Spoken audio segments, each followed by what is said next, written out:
Pamirsa mikelingin wanti warsa kalih pitung dasa kutus RI tanggal 17 Agustus warsa kalih tali 3 Kemendikbud Ristek ngelintangin Balai Pelestarian Kebudayaan Wilayah 15, Direktorat Jenderal Kebudayaan sareng Satuan Polda Bali ngelaksanayang upacara pengibaran bendera ring tengahing Segara Tulamben, Kubu Karangasem.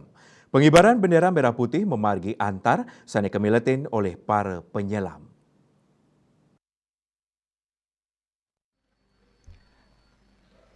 Direktur Perfilman Musik dan Media Dirjen Kebudayaan Kemendikbudristek Ahmad Mahendra Mausang upacara pengibaran bendera ring tengahing Segara inucap tios untuk mikelingin kemerdekaan Republik Indonesia taler pisanan pinato pangupayang lestariang tur ngeraksa peninggalan sejarah ring Pantai Tulamben. Selami puniki Pantai Tulamben taler dados silih tunggil genah favorit santukan irike Madrabay Icon Liberty sane karam dasan warsani lintang. Lianan punike Komandan Satuan Brimob Polda Bali Kombes Pol Firdaus Wulantung Wedarang penyelam sani sareng ring upacara pengibaran bendera ring tengahing Pantai Tulamben wenten petang dasa kutus diri.